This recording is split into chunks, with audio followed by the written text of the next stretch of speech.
Young pilots mocked the 89-year-old man. Then he climbed into the F-16. "That old fossil can barely walk, let alone fly," laughed Captain Jake Sullivan as he watched the elderly man slowly make his way across the tarmac toward the sleek F-16 Fighting Falcon.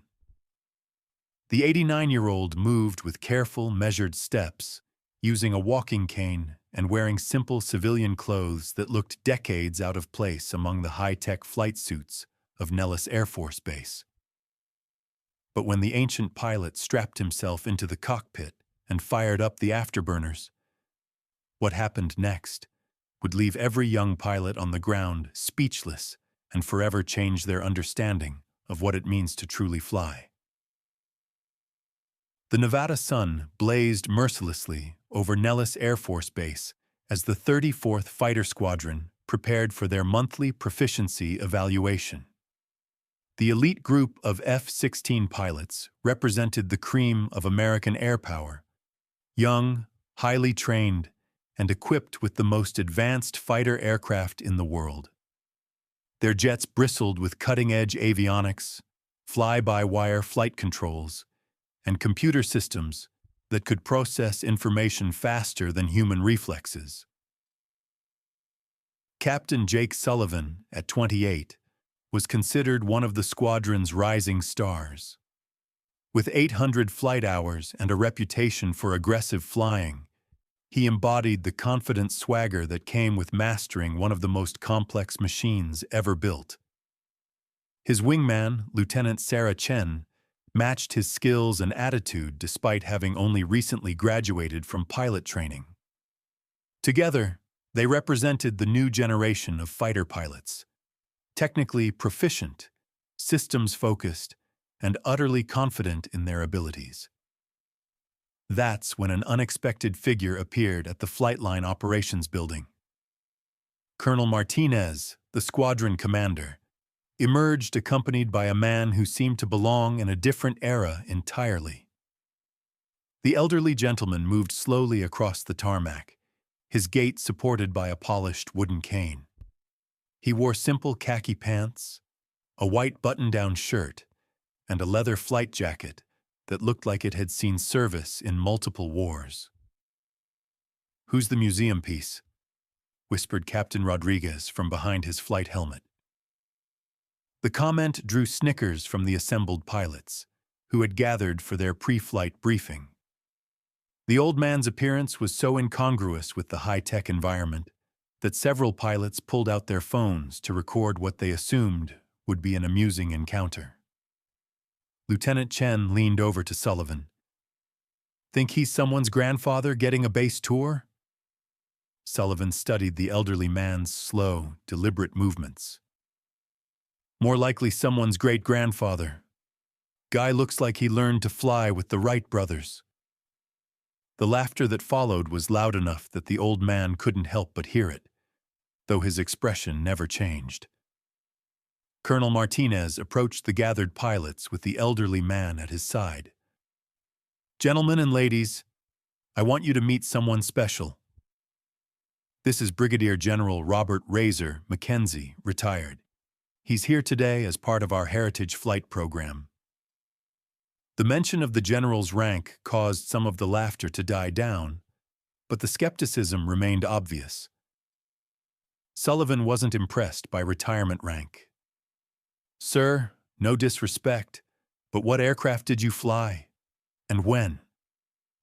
The question carried an obvious implication that whatever the old man had flown was probably obsolete compared to their F-16.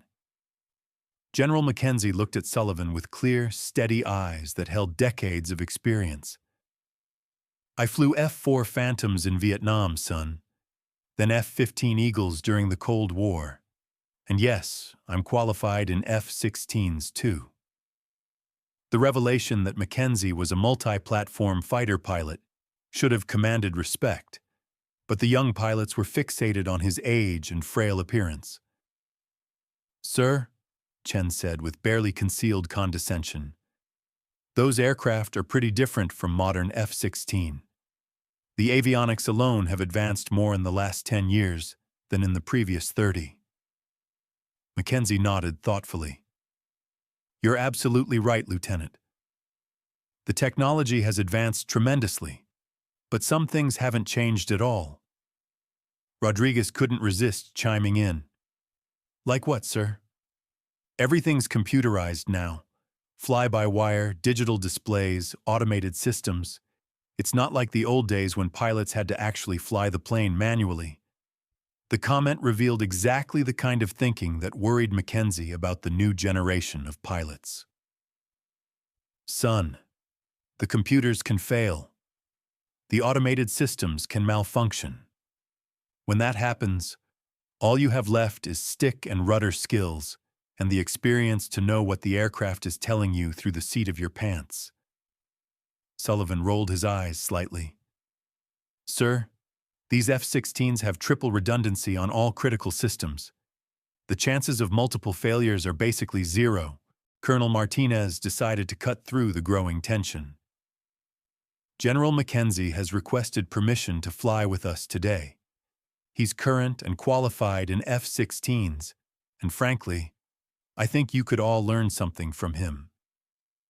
The announcement was met with barely concealed skepticism from the young pilots, who exchanged glances that clearly communicated their doubts about an 89-year-old man's ability to keep up with their high-performance flying. Colonel, Sullivan said carefully, will the general be able to handle the G-forces? Some of our maneuvers can pull 8 or 9 Gs. Mackenzie smiled for the first time since arriving. Son, I've been pulling Gs since before you were born. I think I can manage. But the young pilots weren't convinced. They saw an elderly man who moved slowly and needed a cane to walk, and they couldn't imagine him withstanding the physical demands of modern fighter aviation. The pre-flight briefing proceeded with the standard discussion of weather, airspace restrictions, and planned maneuvers. Mackenzie listened quietly, occasionally making notes in a worn leather notebook that looked like it had accompanied him through decades of flights. When the briefing concluded, the pilots began their walk to their aircraft, with Mackenzie moving slowly behind them. As they approached the flight line, the contrast was stark. The young pilots moved with energetic confidence, joking and talking trash about the demonstration flight they were about to witness. Mackenzie made his way methodically toward his assigned F-16, his ground crew waiting patiently to help him into the cockpit. This is going to be painful to watch, Sullivan muttered to Chen as they watched the elderly general being helped up the ladder to his cockpit. If you're enjoying this incredible story of how an 89-year-old pilot humbled a squadron of cocky young aviators, make sure to subscribe for more amazing veteran stories like this one. The startup sequence for Mackenzie's F-16 appeared to take longer than usual, causing some of the waiting pilots to check their watches impatiently. Think he remembers how to start the engine? Rodriguez joked over the radio, not realizing his transmission was being heard by everyone, including Mackenzie. But when Mackenzie's voice came over the radio for his first transmission, it carried none of the hesitation the young pilots expected. Nellis Tower, Razor 01 ready for taxi. Mackenzie's voice was calm, professional, and carried the kind of authority that comes from thousands of hours in the cockpit. The controller's response was immediate. Razor 01, taxi to runway 21 left, winds 240 at 15. As the formation of F-16s began moving toward the runway, Mackenzie's aircraft moved with the precision of someone who knew exactly what he was doing. The takeoff sequence proceeded normally, with the young pilots launching first and Mackenzie bringing up the rear. From the ground, his takeoff looked routine, perhaps even conservative compared to the aggressive profiles the younger pilots preferred. Razor's keeping it pretty tame, Sullivan observed over the radio, his tone suggesting disappointment that the demonstration wasn't going to be as entertaining as they'd hoped. But once the formation reached their designated training area, everything changed. Razor 01, you're cleared for demonstration, came the call from the exercise controller. Mackenzie's response was immediate and professional. Roger, beginning demonstration now. What happened next defied everything the young pilots thought they knew about flying. Mackenzie's F-16 suddenly came alive with movement that seemed to bend the laws of physics. He began with a vertical climb that transitioned seamlessly into a barrel roll, then immediately reversed into a knife-edge pass that no computer simulation could replicate. His aircraft moved through three-dimensional space with a fluidity that made it look like he was painting with vapor trails across the Nevada sky. How is he doing that? Chen's voice came over the radio, no longer carrying its earlier condescension. Mackenzie's F-16 was performing maneuvers that pushed the aircraft to its absolute limits while maintaining perfect control and precision. The young pilots watched in amazement as he demonstrated flying techniques that weren't taught in any modern flight school. Sullivan tried to follow one of Mackenzie's maneuvers and found his aircraft wallowing through the air like a truck compared to the older pilot's graceful precision. Razor 01, how are you maintaining control authority in that knife-edge attitude? Rodriguez asked, his voice now carrying genuine respect. Mackenzie's response came through a 6G turn that should have been impossible to execute with such smoothness. You have to listen to what the aircraft is telling you, son. The computers can help, but they can't feel what the plane wants to do. The demonstration continued for 20 minutes, with Mackenzie putting his F-16 through a display of aerobatic precision that none of the young pilots could match. He performed maneuvers that existed at the very edge of the aircraft's performance envelope, all while maintaining radio discipline and perfect situational awareness. When he finally leveled off and called for the formation to return to base, the radio was silent except for the sound of several young pilots trying to process what they had just witnessed. The landing sequence provided the final demonstration of Mackenzie's superior skills. While the young pilots flew standard approaches using their automated systems and heads-up displays, Mackenzie flew what appeared to be a completely manual approach. His aircraft touched down so smoothly that observers on the ground weren't sure when his wheels actually contacted the runway. As the aircraft taxied back to the flight line, the young pilots were unusually quiet. They had just been outflown by a man nearly 3 times their age, using an aircraft they considered themselves experts in. When Mackenzie shut down his engine and climbed slowly out of his cockpit, the ground crew burst into spontaneous applause, a rare tribute on a military flight line. Sullivan was the first to approach Mackenzie as he completed his post-flight inspection. "General, I owe you an apology. That was the most incredible flying I've ever seen." Mackenzie removed his helmet, revealing white hair flattened by hours under the headgear. "Son, you fly very well for someone your age, but you're flying the computers instead of flying the aircraft." Chen joined the conversation, her earlier arrogance completely gone. "Sir, could you teach us some of those techniques? How did you maintain control in maneuvers that should have been impossible?" Mackenzie leaned against his aircraft, the walking cane back in his hand, but his bearing still carrying the confidence of a master aviator. "Lieutenant, those maneuvers aren't impossible. They're just not programmed into your flight computers." Rodriguez approached with his helmet under his arm. "General, what's the secret? How do you fly like that at your age?" Mackenzie looked at the assembled group of young pilots who had mocked him just hours earlier. "The secret is understanding that the aircraft wants to fly. Your job isn't to force it through the air with computer commands. Your job is to work with it, to feel what it's trying to tell you, and to trust your instincts more than your instruments."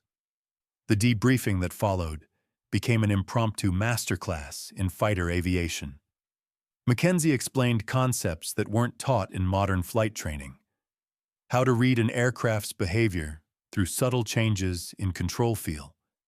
How to maximize performance by understanding aerodynamic principles rather than relying on automated systems. And most importantly, how to develop the kind of intuitive understanding that can only come from decades of experience.